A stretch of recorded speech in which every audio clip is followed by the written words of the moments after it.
The US just threatened to annex Greenland. Denmark sent troops. And NATO is choosing sides. But here's what nobody's talking about. This might be the distraction.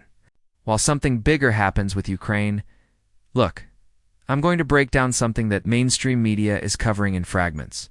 But when you connect the dots, it paints a very different picture. We're talking about a potential land grab in the Arctic, a Ukraine peace plan that Europe is rejecting, a new Canadian Prime Minister who just told America to back off, and a mysterious board of peace that sounds like it came straight out of a dystopian novel. Stick with me for the next 10 minutes, because by the end of this, you'll understand what's actually happening and what comes next.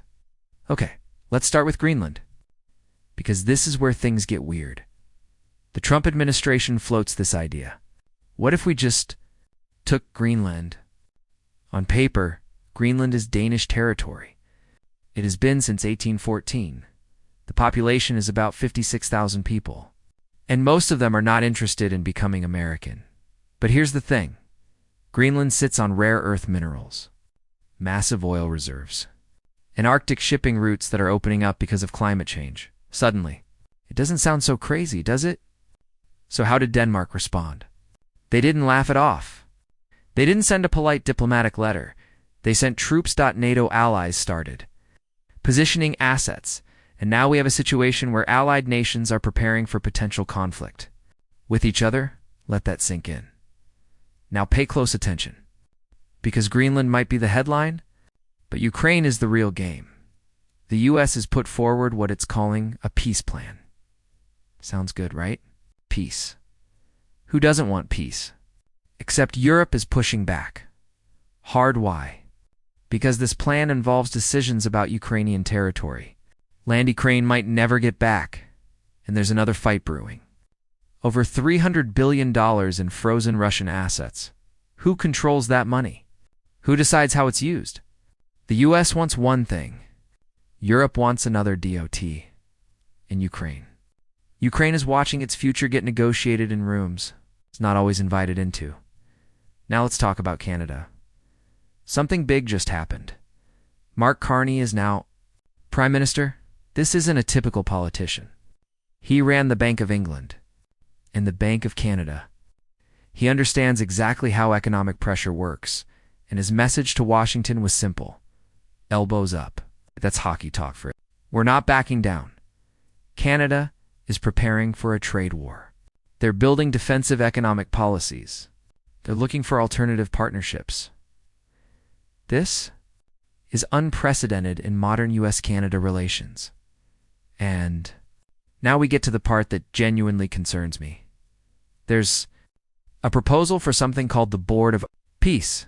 Think about that name for a moment. This would be a new body. Outside the United Nations, outside NATO, outside traditional diplomatic channels, its job would be to manage global conflicts. Now, I'm not here to tell you what to think, but I am going to ask you a question.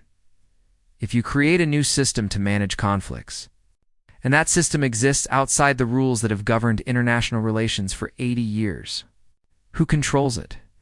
Who oversees it? And what happens to the old rules? And we haven't even touched what's happening at home.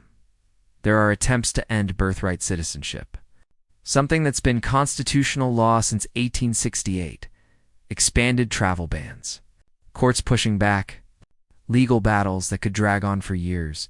The system is being stress-tested. That's not an opinion. That's an observation. So where does this leave us? We've got Arctic tensions with allies, splits between Europe and the US over Ukraine, Canada building economic walls, new power structures being proposed, and domestic legal fights challenging foundational principles. Here's what I want you to take away. This isn't about left or right.